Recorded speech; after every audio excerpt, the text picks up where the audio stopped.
Hello everyone, so it's me again. Today we're going to go through the tutorial of MySQL views. So for your information, view is a data object which does not contain any data. So view is actually a virtual table based on the result of a query or a SQL statement. So view contains rows and columns, and we can do a bunch of SQL command on it. So it is like a real table. So there is a question of if view is so much like a table, why do we need view? So actually, the advantages of view is that it is for security purposes, because view provides encapsulation of the real object, which is a table. So if I'm running a company and I don't want my employee to see a certain row of a table, I could omit them by using view. The data in view is not stored permanently, so it is very efficient. So I will illustrate for you how to use view. So in MySQL, the command to execute the view is like this: create view. The name of the view is view1. As if I want to create a virtual table called view1, from the table members here, this is the old dataset. As before, I will use as select all from the table, like members. Okay, hit running. So there is a notification that tells me I have successfully created a view. So like yeah, and if I want to include encapsulation, for example, this table here has 4 columns: member ID, first name, last name, and movie ID. So if I don't want my employee to view the movie ID, I could select this as member ID, first name, last name from the tables.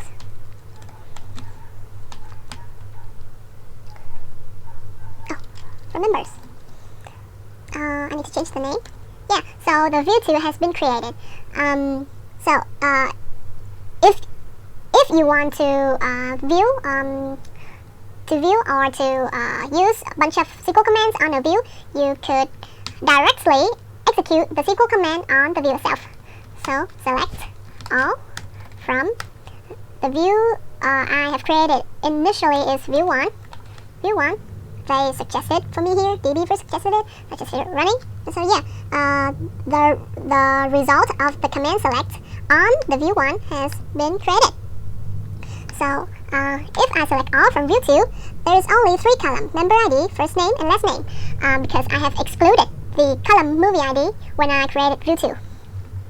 So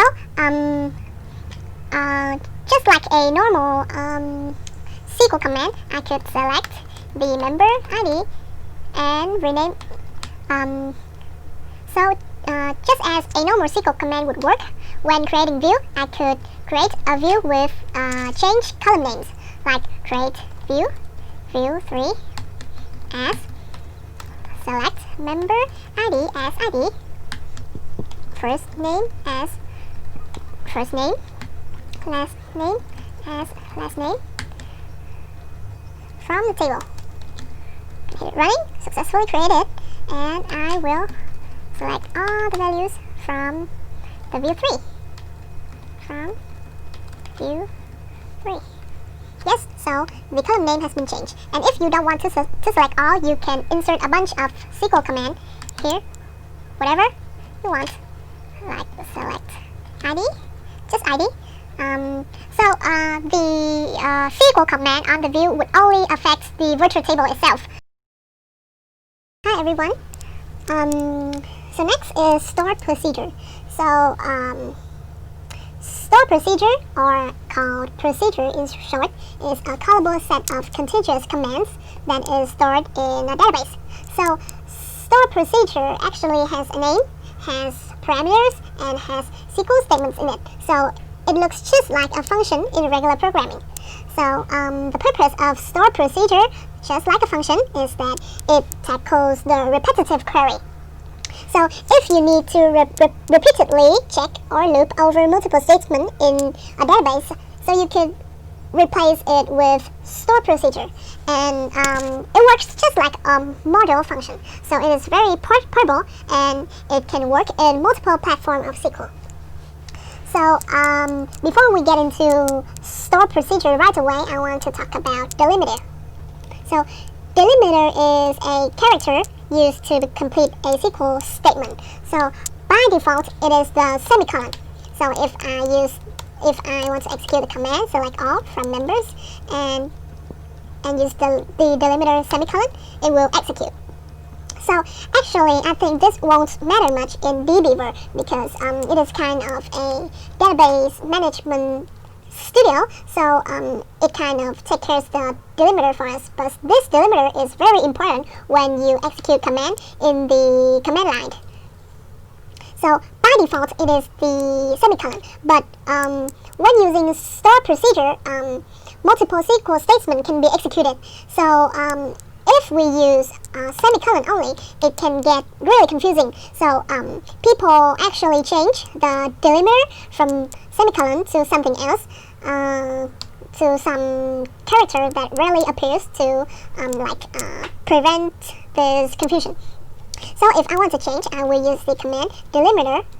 Let's use double $. We'll hit enter. And if I want to select all from the table members and use the $, it will still execute it because the delimiter now is the double $. So back to store procedure. So the syntax of creating a new procedure is this: create procedure, the procedure name, get name, and after create procedure name, and this parenthesis here is going to be the body of the procedure. So actually, in the body of the procedure, there would be compound SQL statement that begins with begin and ends with end. But in this case, I will only do single statement at once. So I will enter the command select first name and last name from the table members. Just gonna hit enter. So the procedure get name has been created. So if I want to use this procedure that is already stored in the database, I would just call get name, hit it enter. So yeah, I don't have to write the whole SQL statement anymore, but I just gonna call the get name procedure, and it will output the result of the query for me. So convenient, huh? So I'm going to move on to trigger. And trigger is a special stored procedure that is automatically executed when there is data modification in the database. So the purpose of trigger is to reinforce a set of rules on the columns, the tables in the database, or the database itself. And so actually reinforcing here means protecting the true integrity of the data and ensure that we have a unified and clean set of data in the database. So to demonstrate how trigger is automatically executed, I have this table called members for you. So there is 4 columns: member ID, first name, last name, and move ID. So as you can obviously see, the first name column, all of its data is in uppercase. If I want to change the values in the if I want to add new value to this table, I will do this command.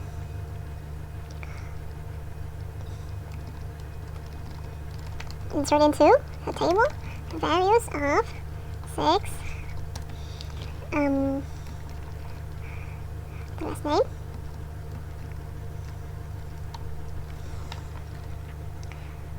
so this record here has been inserted into the table. So as you can see, I am a user and I did a data modification task on this table, and unfortunately I have inserted a not a wholly uppercase value of the column first name into this table. So this makes the data look ugly and not unified.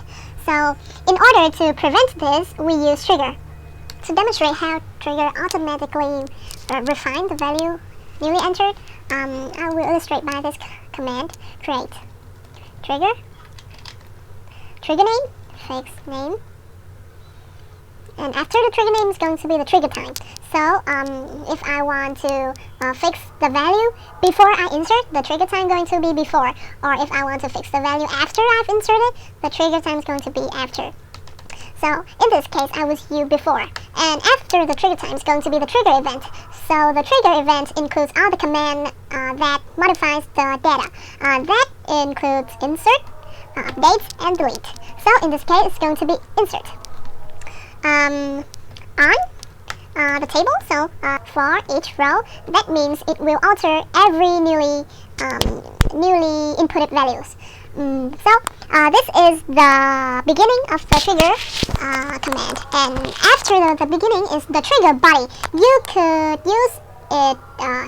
You could put it between begin and end, just like a store procedure, because trigger is basically a kind of store procedure. So because I only execute one command here, so I won't use begin and end. So the modify command would be set new.firstName equals upper new.firstName. So let me explain a little bit here. So new here is kind of a SQL extension. There are two MySQL extensions, that is new and old, and specifically in an insert trigger, only the new column can be used. If you are using an update trigger, you can use the old extension, and moreover, in the delete trigger, only the old extension can be used because there is no new row. So in this case is the insert trigger, so I will use the new extension. So this command set here will uppercase the newly inserted value and set it to the actual record. So if I execute it here, so the trigger has been created successfully. So I'm going to insert a new value into this table and see if the trigger actually works. So insert into members the values 7, Andy. So this is not fully uppercase. 1 and 0. Make it 1. So hit it enter. So refresh this. So as you can see in the 7th record here, the Andy has been uppercase from this to this. So that is how trigger works.